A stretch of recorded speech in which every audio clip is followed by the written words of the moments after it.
Hello friends, आप देख रहे हैं आपका चैनल शेयर बाज़ार विद आयुष। और दोस्तों, बात करेंगे इस वीडियो में अगले हफ्ते के बाज़ार पे। देखिए कि वो कौन कौन से इंपॉर्टेंट इवेंट्स है जिसका असर जो है वो आपको बाज़ार पर पड़ता हुआ देखने को मिलेगा, निफ्टी पे पड़ता हुआ देखने को मिलेगा। इनके बारे में इस वीडियो में हम चर्चा करेंगे, समझेंगे कि दोस्तों बाज़ार किस तरीके से अगले हफ्ते रह सकता है। तो आप लोग देखिएगा वीडियो को पूरा ज़रूर, लेकिन उससे पहले अभी तक अगर आपने दोस्तों चैनल को सब्सक्राइब नहीं किया है तो ज़रूर सब्सक्राइब कर लीजिएगा। तो सबसे तो दोस्तों निफ्टी को देखते हैं। पिछले हफ्ते अगर आप बाजार को देखेंगे तो दोस्तों निफ्टी 25,694 पे बंद होता है।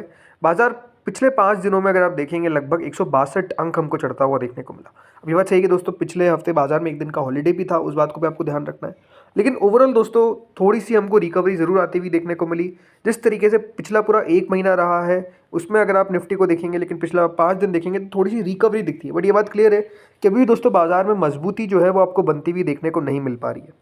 अब सबसे पहले तो दोस्तों आप समझिए कि बाजार में क्या अगले हफ्ते भी कोई हॉलीडे है? तो बिल्कुल भी ऐसा नहीं है दोस्तों। सिर्फ 15 तारीख को हॉलीडे था। अब सीधा 26 जनवरी को, यानी इस हफ्ते हॉलीडे नहीं है, मतलब जो आने वाला है, लेकिन उसके अगले हफ्ते याद रखिएगा फिर हम सीधा खुलेंगे ट्यूसडे को, बिकॉज 26 को मार्केट्स क्लोज रहेंगे on the account of Republic day, right. तो इस बात का ध्यान रखिएगा।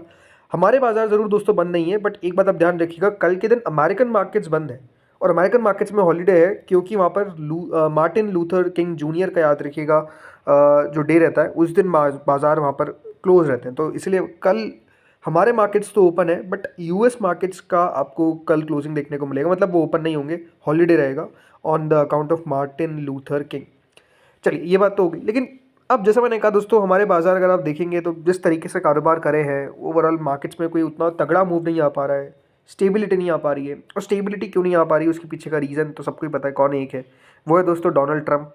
जिस तरीके से दोस्तों डोनाल्ड ट्रंप ने कह सकते हैं दुनिया को हिला रखा है, अपने आप में हर दिन पता चलता है कि अरे एक और नई खबर आ गई, अरे एक और नई खबर आ गई। तो वैसे दोस्तों एक और नई खबर कल के दिन भी आई, जिसको हमने ऑलरेडी कवर कर लिया था, लेकिन अगर आपने नहीं देखा तो आपको वापस बताता हूँ हुआ क्या है। हुआ ये है दोस्तों कि ट्रंप ने अनाउंस कर दिया है 10% का टैरिफ ऑन 8 यूरोपियन कंट्रीज। जी हाँ, 8 यूरोपियन देशों पे याद रखिएगा 10% का टैरिफ जो है वो अमेरिका ने कर दिया है अनाउंस, यूएस ने अनाउंस कर दिया, मतलब ट्रंप ने अनाउंस कर दिया है।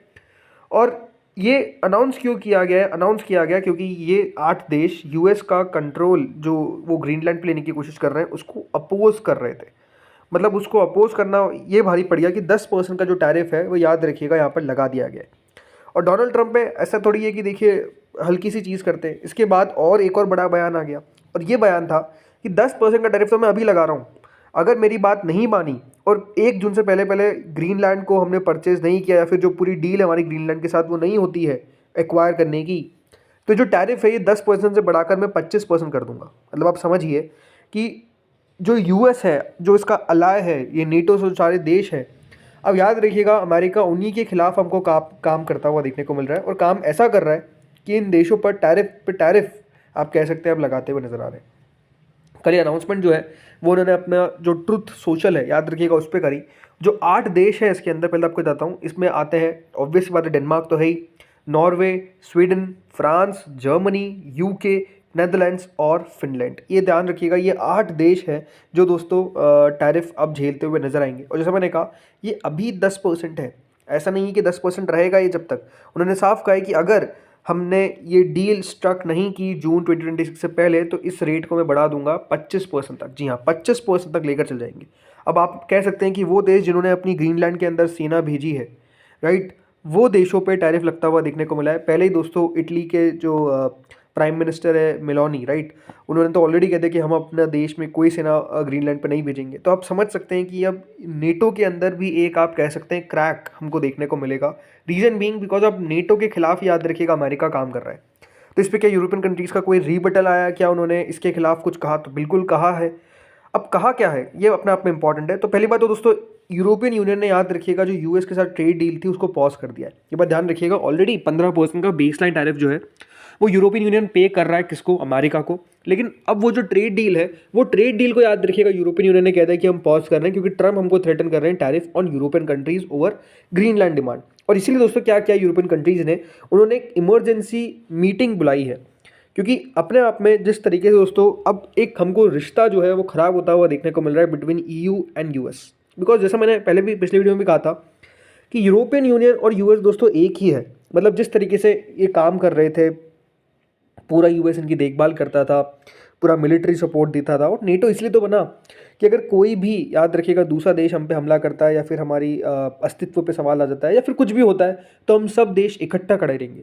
लेकिन अब हो क्या रहा है, नेटो के बीच में लड़ाई हो रही है, और लड़ाई किससे हो रही है? जो नेटो का आप कह सकते हैं दादा है, राइट, यूएस, अमेरिका, राइट। और जो क्लियर बात है कि अब ट्रम्प का सिद्धांत सिंपल है, कोई उसमें देखिए लाग लपेट की बात नहीं है, माइट इज़ राइट। मेरे पास पावर है, मैं तो यूज़ करूंगा, बाकी प्रेसिडेंट ने क्यों नहीं की वो लोग जाने, मैं तो यूज़ करूंगा। और ये अपने आप में आप कह सकते हैं कि बहुत बड़ा प्रॉब्लम हो चुका है, बिकॉज जिस तरीके से दोस्तों ट्रम्प वर्ल्ड ऑर्डर को बिगाड़ने की कोशिश कर रहे हैं, टेंशन्स क्रिएट कर रहे हैं, इकोनॉमी में प्रॉब्लम क्रिएट कर रहे हैं, ये अपने आप में अब यूरोपियन यूनियन को भी झेलना पड़ रहा है, राइट। यूरोपियन यूनियन वो यूनियन है जो कह सकते हैं बहुत ज़्यादा सिद्धांतवादी बनता था कि भैया ये कुछ यहाँ पे गलत हो रहा था, हम तो बोलेंगे।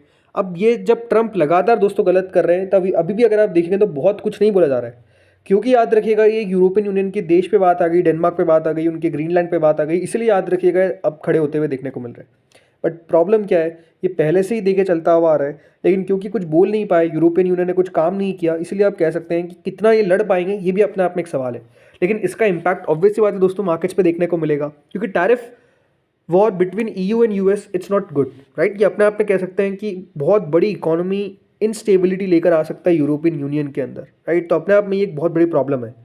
ये बात तो है कि नेगेटिव इंडिया के लिए टैरिफ टैरिफ हम सुनते तो लगता है अरे इंडिया के लिए कुछ नेगेटिव तो नहीं आ गया, तो अभी इंडिया के लिए तो नेगेटिव नहीं आया, लेकिन ज़रूर दोस्तों जो डोनाल्ड ट्रम्प के सहयोगी हैं यूएस के अंदर ही, वो कुछ ना कुछ तो कहते रहते हैं। जैसे कि दोस्तों पीटर नवारो का आपने नाम सुना होगा, अब इन्होंने कह दिया कि क्यों हम अमेरिकन पे कर रहे हैं इंडिया के एआई के लिए।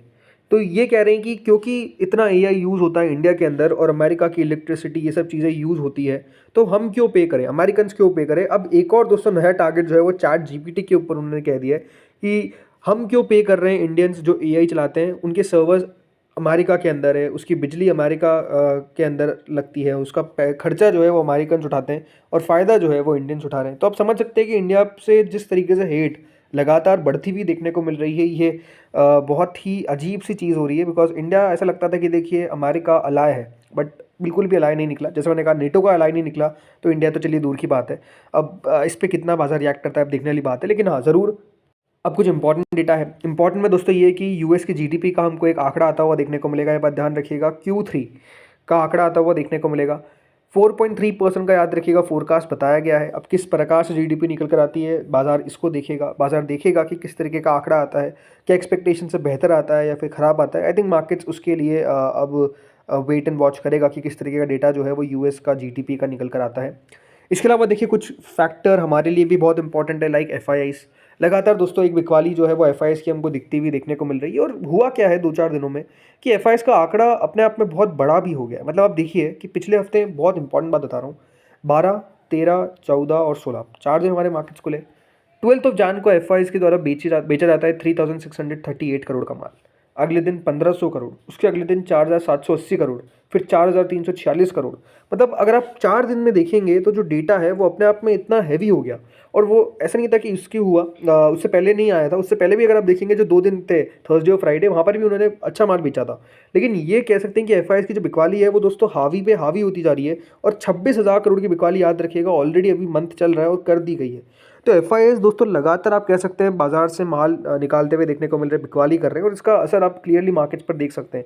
डीआईएस सामने जरूर खरीदारी कर रहे हैं, बट जैसा मैं आपको हमेशा कहता हूँ कि डीआईएस का पैसा मार्केट्स को स्टेबल करने में काम आ सकता है, बढ़ाने में काम नहीं आ पाएगा। बढ़ाने में एफआईआईस का पैसा चाहिए, और वो अभी तक हमको आता हुआ देखने को नहीं मिल रहा है। कैसे आएगा? आएगा जब ट्रेड डील होगी, आएगा जब बेहतर नतीजे आएंगे। देखिए Q3 आपको पता ही ये चल रहा है, और Q3 के रिजल्ट्स लगातार आपको आते हुए देखने को मिल रहे हैं। इस हफ्ते भी काफ़ी इंपॉर्टेंट नंबर्स है, लाइक BHEL के नंबर्स आपको आते हुए देखने को मिलेंगे, CEAT, Havells, Hindustan zinc, right. इसके अलावा IRFC के नंबर्स आपको आते हुए देखने को मिलेंगे, PNB के आते हुए नजर आएंगे, टाटा कैपिटल के नंबर्स आते हुए नजर आएंगे, AU फाइनेंशियल बैंक, राइट। तो इन सब के नंबर्स आने वाले हैं, इंपॉर्टेंट नंबर्स है जिस पे बाजार रिएक्ट करता हुआ देखने को मिलेगा। याद रखिएगा अभी जो हफ्ता बीता है, सैटरडे संडे को भी काफ़ी इंपॉर्टेंट नंबर्स निकल कर आए, जिसमें रिलायंस के नंबर्स आपको आते हुए देखने को मिले, बाजार बंद होने के बाद नंबर्स आते हुए देखने को मिले, ICICI बैंक के, राइट, HDFC के, येस बैंक के, RBL के। सो बहुत इंपॉर्टेंट नंबर्स है, उसमें भी याद रखिएगा मार्केट्स का रिएक्शन आपको देखने को मिलेगा। देखते हैं किस तरीके से मार्केट्स रिएक्ट करता है। और आखिरी बात है दोस्तों वो है copper prices, silver prices, gold price, क्योंकि दोस्तों अपने आप में आप समझ सकते हैं कि एक और नई खबर निकल कर आ गई है, जो ये पूरा EU और अमेरिका के बीच में फिर से एक टैरिफ वॉर हम देखेंगे। तो आई थिंक इसका असर क्लियरली दोस्तों नेगेटिव मार्केट्स पर पड़ सकता है, but positive no doubt silver, gold, copper, steel इन सब पर पड़ता हुआ देखने को मिल सकता है। इनकी प्राइसेस में फिर हो सकता है कि आपको एक तेज़ी देखने को मिले। क्लियर बात है दोस्तों, जब जब याद रखिएगा बाजार पर असर पड़ेगा, शेयर बाजार पर असर पड़ेगा, सेफ हेवन्स में जो बाइंग है वो आपको बढ़ती हुई देखने को मिलेगी। और सेफ हेवन्स क्या ही है, सिल्वर है, गोल्ड है, राइट, ये सब जगह है, यहाँ पर आपको फिर खरीदारी देखने को मिल सकती है, तेज़ी देखने को मिल सकती है। अब देखते होता क्या है कल के दिन। बाकी आप लोग बताइए कमेंट सेक्शन में कि आप लोगों का निफ्टी का टारगेट क्या है। क्या निफ्टी को 26,000 के ऊपर जाता हुआ देख रहे हैं, या फिर निफ्टी इस बार 25,500 के नीचे ही लुढ़कता हुआ देखने को मिलेगा? बताइए जो भी आपको लगता है कमेंट सेक्शन में। इस वीडियो में इतना ही था। Thank you friends watching this video.